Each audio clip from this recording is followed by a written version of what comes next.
we go. So we kind of have a joint presentation here, because right as soon as I'm done, Mike's going to contradict me. Who's seen the Orville? Okay, I would say less than half. Okay, so, all right. So this is a continuation of a talk that I gave in Hawaii, and, well, in my great course, Sci-Fi, Science Fiction is Philosophy, I argue that science fiction doesn't get enough credit for its philosophical complexity. And by the way, don't look at the pictures, don't read this. This is for me, ignore the words. The words are for me, the pictures are for you, all right? So philosophers like second century Syrian philosopher Lucianus Samosata have been using sci-fi to make arguments before sci-fi was a thing. So he wrote something called A True History that was a bit of sci-fi way before sci-fi was a thing, and he's making philosophical arguments. Science fiction authors, I argue, are currently using their works to make philosophical arguments. So this is kind of piggybacking off of Jim's talk, that this has been going on for a long time. It kind of gets shortchanged. People don't realize that things like science fiction they can not only be used to raise philosophical questions, they are philosophy. They are making philosophical arguments, they're making ethical arguments. So Kevin Connolly, founder of Wired Magazine. The science fiction authors of today are the people who are really wrestling with the great what-if questions and grappling not just with the political possibilities, but questions like, what does it mean to be human? Where do we fit in the cosmos? I think they're doing all the heavy lifting of philosophical questions, even as they're doing chase scenes. I think that's a little strong. Like, they're doing all the work. I think some of us in this room are doing some of the work too. But I think he's largely right. And I think one of the best ways to do this is through something I call cloaking bias to create cognitive dissonance. All right? And essentially what this means is what science fiction can do is present a story that is so different from the real world that you do not bring your biases to it. We all have biases, obviously. If you like or dislike a president, right, regardless of what they do, you will immediately judge them pro or con, right? But sci-fi can tell a story that's so different, we divorce our biases from that. It creates a kind of a cognitive estrangement where we just evaluate the story as it is, right? And then, once the story is told, we'll make our moral evaluations of it, or our judgments about it, and then at the end we might realize, wait a minute, that's not actually that different than what's actually going on in the real world. And if the conclusion that you drew about the story is different than the conclusion you drew about the analogous thing in the real world, that can create cognitive dissonance. You realize that you're kind of being hypocritical. I thought this person was good, but now I think that they're bad, or vice versa, right? And that cognitive dissonance can cause you to reevaluate your real world position on that topic, right? So really, so that's an explanation of what that is. It's related to what Darko 7 called cognitive estrangement, that initial cloaking bias. So easy example, let's say someone in 2005 is a big fan of Bush and the Patriot Act, love it, then they go watch episode 3, right, of Star Wars, and they make more evaluations about the Emperor. He's clearly a bad guy, and they see him saying things like, we're going to dissolve the Republic so that we can create a galactic empire for safety and security, right? And then you realize, oh gee, that's kind of what Bush did, right? And since you've evaluated the Emperor as a bad person, but you're a big fan of Bush, but wait a minute, right, like I'm coming to different evaluations of basically the same kind of action, but I'm coming to different evaluations, you can rethink perhaps your terrestrial, right, opinion on that topic, right? So Lucasfilm's chief creative officer, John Knoll. One of the biggest misconceptions about science fiction is that it's escapist entertainment for kids that doesn't tackle any serious themes. But the best science fiction gives you an opportunity to explore philosophical and moral themes. There are often societal problems that are very emotionally loaded and bring biases to them. But if you recast them in a science fiction setting and are just looking at a more novel situation, you can leave some of those preconceived notions behind and reevaluate it anew. This may cause you to rethink your position on the terrestrial version of that problem. So this is what he's talking about. Here's what I'm calling cloaking bias to create cognitive dissonance, right? This is actually what I think sci-fi does best, is cloaking bias to create cognitive dissonance. And I think it's one of the most important things that sci-fi does. At HawaiiCon last September, I argued that the current show that does this now best is the Orville. And what I'm going to argue today is that it's still doing that in its second season. It's almost done, the season finale is next week, but I'm going to argue that that's essentially still the case and give you some examples of why that's the case. To do this, very quickly, let me introduce you to what the Orville is, since half of you haven't seen it. We're going to do this very fast. It was produced by Seth MacFarlane, who's famous for Family Guy and American Dad. It's clearly inspired by Star Trek, especially TNG. The Union essentially is the Federation, all sleek and nice. But it's a comedy, right? It's partly a comedy anyway. Because it was a comedy, it was first kind of pitched as Spaceballs for Star Trek, right? Spaceballs is to Star Wars as the Orville is to Star Trek. Like, that was the kind of idea. But it actually turned out to be a lot more like MASH, which is a comedy, but also has serious social commentary in it, right? And so it was panned by critics after the first episode, but it was loved by audiences. There was this huge disparity between what the fans and the critics think of the Orville. A little evidence that Star Trek plus MASH gets you the Orville. Or perhaps my favorite, Star Trek, this is of course Data from TNG, the android, plus MASH, gets you the Orville. This is a practical joke that was played on Isaac, the ship's AI. He does not actually see out of his eyes, so he could not realize that he had Mr. Potato Head stuff on him. So I thought, like, that's not a joke, like that's a real frame from one of the episodes. So the crew is Captain Ed Mercer. There's of course Seth MacFarlane playing the captain. His command philosophy is inspired by Kermit the Frog. And he divorced his wife after she cheated on him with a Reptipsian named Derulio. But then it turns out that when he needs his first officer, his ex-wife ends up being his first officer, and so the ship's commanded by a husband and his ex-wife, or the wife and her ex-husband. She kind of volunteers a favor because no one else wanted to serve with them. There's also Commander Bortus. Bortus belongs to a race called the Mocklins that are all males, an all-male race. So his husband is Clyden. And then there is Claire Finn, who is the chief medical officer. She's one of the most experienced officers on board. She has 2 kids that are kind of bratty. Then there's a Lieutenant Alara Katan in the first season. She is a Selayan. They have really high gravity on Seleia, and so all Selayans are very, very strong. And so even though she's a little tiny, petite, right, she can kick everybody's ass on the ship, and she is the security officer. In the middle of the second season, she leaves the show. The character actually goes back home, and Lieutenant Kalani takes over, but she's also a Selayan. So there's Tala. Then there's Isaac. He's the ship's android. He belongs to a race known as the Kalon, who are legendarily racist. They think they're better than everyone else and more intelligent than everyone else.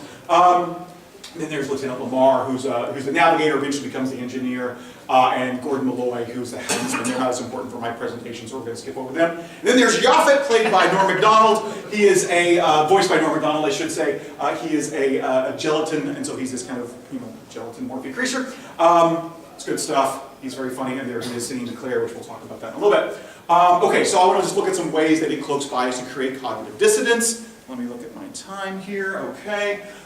In season 1, and About a Girl, the 2 male Mocklins have a baby girl that's not supposed to happen. They want to have a sex change for it. There's objections. There's a court case. This episode criticizes our bias, cloaks it and criticizes our bias towards intersex persons. If the Star should appear, cloaks bias to reveal how religion fuels denial of scientific realities that threaten all of life, like climate change. The Krill cloaks bias to reveal the dangers of religious fanaticism. Mad idolatry suggests that religion is a stage of learning that society must surpass to evolve. Majority Rule out of the first season cloaks bias to reveal the dangers of social media and online shaming. These are just a few of the examples. It's like every episode is doing this in some way. In season 2, it continues. Bortus' ex-boyfriend Lokar happens to be the famous engineer assigned to upgrade the Orville's deflectors. Clyden gets jealous, but then finds out that Lokar has fallen for Lieutenant Kalani. He's a heterosexual Mocklin, right? She reciprocates, only to soon find out that he's apparently been murdered. The investigation suggests, so there is being murdered, the investigation suggests that Clyden is actually the murderer, but things don't quite add up, and it turns out that she discovers that Lokar framed Clyden, and Kalani exposes the truth. Now, you might think that this makes Lokar the bad guy, right? But Clyden, it turns out, is profoundly heterophobic. I would not be silent while he debased our way of life. Any Mocklin would be disgusted by what he is. Heterosexuality is a crime on Mocklus, and Clyden was going to turn Lokar in. Lokar actually wanted to fake his death so that he could get out of the trouble, right? But suicide is an unforgivable crime on Mocklus that shames entire families and results in banishment. And so he tried to make it look like someone murdered him so he could get out of the trouble but also save his family. Clyden tries to thank Kaylani for, so there he is.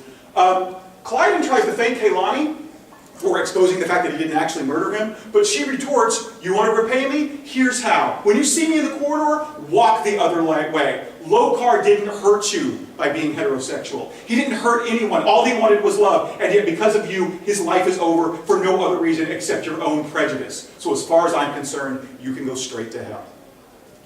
It's a very obvious condemnation.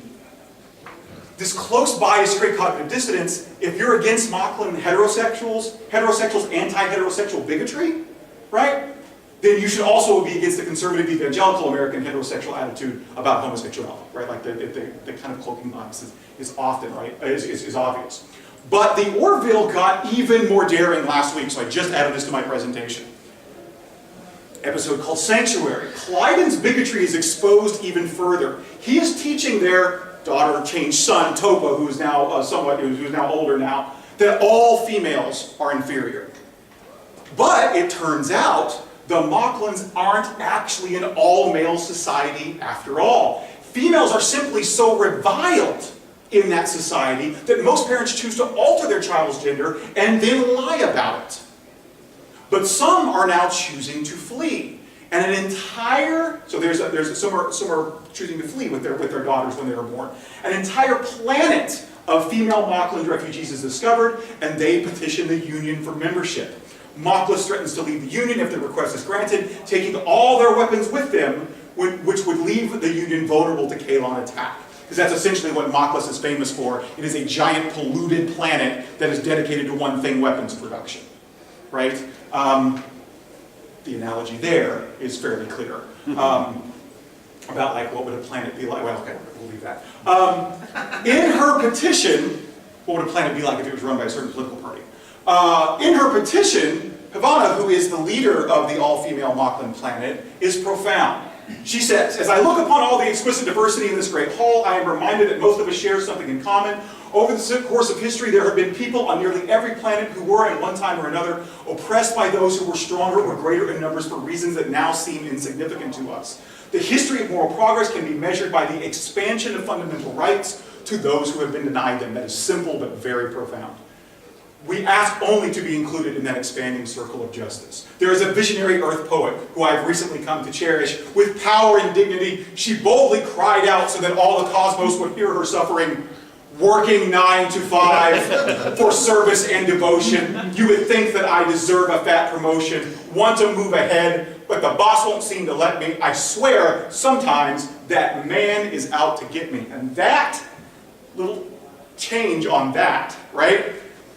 It refers to that man, my boss, but I swear that mankind is out to get me. In the spirit of courage, please hear our voices. A debate ensues. They would risk the survival of the Union by protecting the colony and letting the Mocklins go because they have all the weapons and they have this threat from the Kaylons that are coming in. But if they don't stand up for the values of the Union that was founded on, well then what are we defending, Ed asks. We can't judge other cultures by purely human standards, one of the admirals points out. And then Ed says, I'm the first person to question the balance between cultural tolerance and ethical negligence. But Admiral, this is over the limit. I think this is a brilliant line. It's a very simple way of looking at this conflict between these things. Compromise, the compromise is reached, the female planet is not formally recognized, but its inhabitants are also not rounded up, and that's how the episode ends. This close by is in numerous ways, and I'm almost done. We will renounce the Union before we allow it to force feed us our own code of ethics, one of the Mocklins says. Many embrace cultural relativism, but here it is used to defend the oppression of an entire gender. How far can we really stretch cultural relativism? Can we stretch it that far? Mortis says to Clyde, you cling to traditions that serve no useful purpose. Your mind remains closed, and you wish to raise our child to embrace this ignorance. This episode forces one to re-examine their own cultural traditions and their potential ignorance. Religious tolerance is on trial here as well. If the Union shouldn't tolerate modeling traditions, should we tolerate religious traditions that degrade women and discriminate against sexual minorities? Right? And I have an example of some Muslims here that clearly have that kind of discrimination. But fun fact, in America, evangelicals are much more intolerant of homosexuals than Muslims. Muslims are actually about average with the average American, but evangelicals are way worse. Right? And so it raises a question about that. But I think the most profound thing here, think of how this applies to political differences among you, your friends, and your family members. Right? Where is the balance between political tolerance and ethical negligence in the age of Trump? When your aunt posts this on Facebook, do you just let it go? Or do you stand up and say something? Where is that line between political tolerance and tolerating someone's political view and ethical negligence? I don't know any other show on TV right now that is raising questions like that. Because it does this quote by Script, this is better than anything else. The Orville is the most important sci-fi on TV today, I think.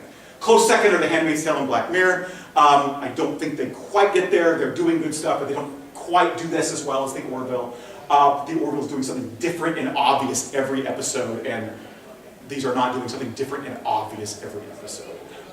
That is my thesis about The Orville. And it gets it right almost every time, except... Hi. Let me preface this presentation with thank you. I'm not a trained philosopher.